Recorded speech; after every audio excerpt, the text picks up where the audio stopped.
Hello guys, welcome to crick rules YouTube channel. ఈరోజు మన topic KL Rahul, Shreyas Iyer, Dhawan, Rinku and Bhuvi వీళ్ళందరినీ ఎందుకు టీ20 వరల్డ్ కప్కి సెలెక్ట్ చేయలే.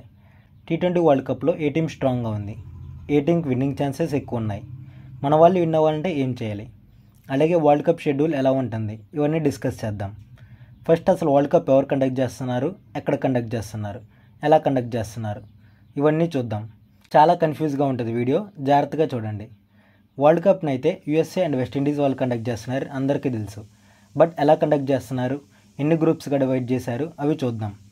ఈ వరల్డ్ కప్ టీమ్స్ మొత్తం 4 గ్రూప్స్గా డివైడ్ చేశారు. Group A, group B, group C, group D. ఒక గ్రూప్లో 5 teams. Group A and group బిలో 2 పెద్ద టీమ్స్ అండ్ 3 చిన్న teams. Group C and group డిలో 3 regular teams and 2 irregular teams. Regular teams అంటే మనం ప్రతి ఐసీసీ ఈవెంట్లో చూసే టీమ్స్. ఇప్పుడు ఏ గ్రూప్లో ఏ టీం ఉందో చూద్దాం. Group A India, Pakistan, Canada, USA, Ireland. Group B Australia, England, Namibia, Oman, Scotland. Group C Afghanistan, New Zealand, PNG, Uganda, West Indies. Group D South Africa, Sri Lanka, Bangladesh, Nepal and Netherlands. ఇప్పుడు షెడ్యూల్ ఎలా ఉంటుంది అండ్ మ్యాచెస్ ఎలా కండక్ట్ చేస్తారో చూద్దాం. ఫస్ట్ అయితే super 4 ఉంటుంది. అంటే ఒక గ్రూప్లో 5 టీమ్స్ కదా, టీం మిగిలిన 4 టీమ్స్తో ఒక్కొక్క మ్యాచ్ ఆడిద్ది. అంటే ఎగ్జాంపుల్గా ఇండియాని తీసుకుంటే ఇండియా, పాకిస్తాన్, ఐర్లాండ్, యుఎస్ఏ, కెనడాతో ఒక మ్యాచ్ ఆడిద్ది. తర్వాత సూపర్ 8 స్టార్ట్ అయ్యిద్ది. ఈ సూపర్ 8లో 12 మ్యాచెస్ అండ్ 8 టీమ్స్ ఉంటాయి. A1, A2, B1, B2, C1, C2, D1, D2 ఇలా 8 టీమ్స్గా డివైడ్ అవుతాయి. ఈ 1 and 2 అంటే ఆ గ్రూప్లో ఉన్న టాప్ 1 అండ్ టాప్ 2 టీమ్స్. ఇప్పుడు ఈ సూపర్ 8లో ప్రతి టీం 3 మ్యాచెస్ ఆడిద్ది. దాని షెడ్యూల్ చూద్దాం.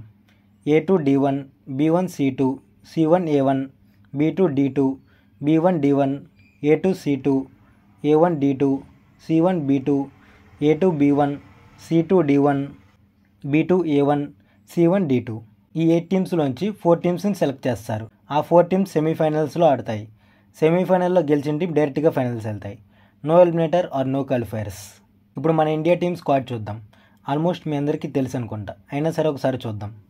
రోహిత్ శర్మ, హార్దిక్ పాండ్యా, యశస్వి జైస్వాల్, విరాట్ కోహ్లీ, సూర్యకుమార్ యాదవ్, రిషబ్ పంత్, సంజు శాంసన్, శివం దూబే, రవీంద్ర జడేజా, అక్షర్ పటేల్, కుల్దీప్ యాదవ్, యుజ్వేందర్ చాహల్, హర్షదీప్ సింగ్, జస్ప్రీత్ బుమ్రా, మహమ్మద్ సిరాజ్. అన్ని స్క్వాడ్స్ చూస్తే వీడియో లెంత్ అయింది. సో స్క్వాడ్ లిస్ట్ టెలిగ్రామ్ ఛానల్లో పెడతా, మీరు అక్కడ చూడవచ్చు. Telegram link comment section and డిస్క్రిప్షన్లో పెడతా. మన స్క్వాడ్ సెలెక్షన్ చేసిన రోజు చాలామంది కేఎల్ రాహుల్ని సెలెక్ట్ చేయలేదు, భువీని సెలెక్ట్ చేయలేదు, ధావన్ సెలెక్ట్ చేయలేదు, వాళ్ళని సెలెక్ట్ చేయలేదు, వీళ్ళని సెలెక్ట్ చేయలేదు అన్నారు.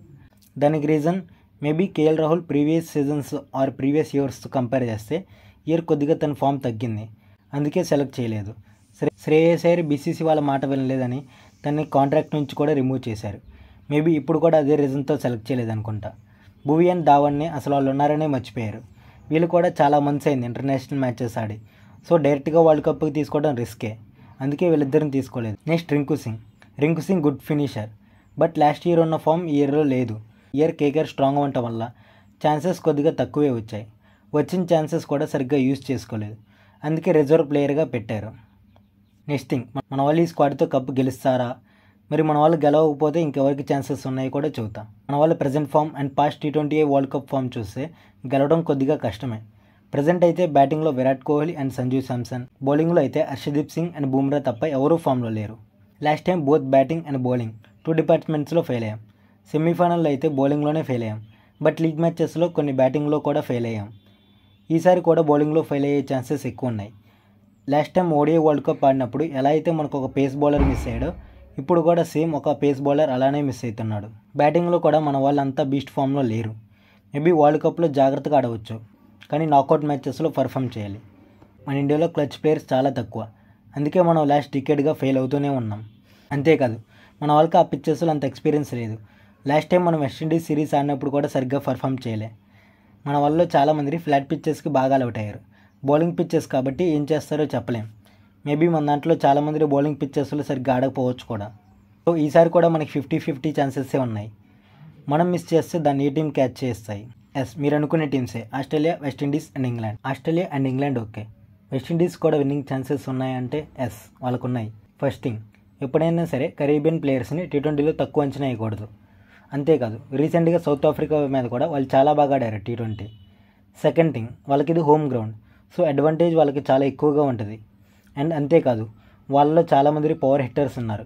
బౌండరీని ఈజీగా క్లియర్ చేసే ఛాన్సెస్ ఉంటాయి. కొన్ని గ్రౌండ్స్ చాలా చిన్నగా ఉన్నాయి.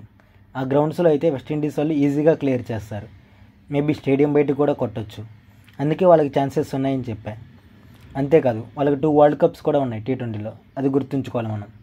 నెక్స్ట్ ఇంగ్లాండ్కి చాలా మంచి బౌలింగ్ లైనప్ ఉంది. లైక్ మార్క్వుడ్, జోఫ్రా ఆర్చర్ లాంటి పేస్ అటాకింగ్ బౌలర్స్ ఉన్నారు. బ్యాటింగ్లో బేర్స్ట్రో, బట్లర్ లాంటి అటాకింగ్ ఓపెనర్స్ ఉన్నారు. గుడ్ లుకింగ్ మిడిల్ ఆర్డర్ కూడా ఉంది. సో వీళ్ళకి విన్ అయ్యే ఛాన్సెస్ ఎక్కువ ఉన్నాయి. వీళ్ళ మిడిల్ ఆర్డర్ అయితే present not up to the mark అనే చెప్పాలి. మరీ దరిద్రంగా కూడా ఆడరు. నెక్స్ట్ టీమ్ ఆస్ట్రేలియా అనగానే గుర్తుకొచ్చేది all round performance. Batting, bowling, fielding ఏదైనా సరే పర్ఫెక్ట్గా ఉంటారు. వీళ్ళకున్న advantage top notch 3 quality bowlers: Starc, Hazlewood, Pat Cummins. స్పిన్లో జాంపా, మ్యాక్స్వెల్. ప్రజెంట్ అయితే అక్కడ అన్ని బౌలింగ్ పిచ్చెస్, బ్యాటింగ్ పిచ్చెస్ చాలా తక్కువ ఉన్నాయని అంటున్నారు. ఇది నిజమైతే వీళ్ళని ఫేస్ చేయడం చాలా కష్టం. ఒకవేళ ఈ బౌలర్స్ ఫెయిల్ అయినా సరే బ్యాకప్లో కూడా మంచి బౌలర్స్ ఉన్నారు. సో వీళ్ళకి బౌలింగ్లో ప్రాబ్లం లేదు. బ్యాటింగ్లో అయితే మిడిల్ ఆర్డర్ కొద్దిగా ఫామ్లో లేదనే చెప్పాలి. కానీ వీళ్ళు ఆస్ట్రేలియా ప్లేయర్స్ ఎప్పుడు ఫామ్లోకి వస్తారో ఎవరికీ తెలియదు. వీళ్ళు ఎప్పుడైనా రావచ్చు. ఎనీవే రాకూడదనే కోరుకుందాం. అలాగే మీ మైండ్లో ఏ టీం కప్ కొట్టిద్ది అనుకుంటున్నారో ఆ టీం నేమ్ కామెంట్ చేయండి. ఇప్పుడు మన ప్లేయింగ్ 11 చూద్దాం. రోహిత్ శర్మ, యశస్వి జైస్వాల్, విరాట్ కోహ్లీ, సూర్యకుమార్ యాదవ్, రిషబ్ పంత్, హార్దిక్ పాండ్యా, జడేజా, కుల్దీప్ ఆర్ చాహల్, సేరజ్, హర్షదీప్ సింగ్, బుమ్రా. ఒకవేళ హార్దిక్ ఫామ్లో లేకుంటే హార్దిక్ ప్లేస్లో దుబే, పంత్ ప్లేస్లో సంజు, జడేజా ప్లేస్లో అక్షర్ని రీప్లేస్ చేసుకోవచ్చు మనం. అని ఇండియా ఎక్స్పెక్టెడ్ ప్లేయింగ్ 11 కూడా కామెంట్ చేయండి. It guys, thanks for watching. Virat Kohli cover డ్రైవ్ల లైక్ని, రోహిత్ శర్మ పుల్ షాట్ల సబ్స్క్రైబ్ కొట్టండి. అలాగే మీ ఫ్రెండ్స్ అండ్ ఫ్యామిలీ మెంబర్స్కి షేర్ చేయండి. మీ ఫీడ్బ్యాక్ని మా కామెంట్ బాక్స్లో ఆర్ మా సోషల్ మీడియా హ్యాండిల్లో చెప్పవచ్చు.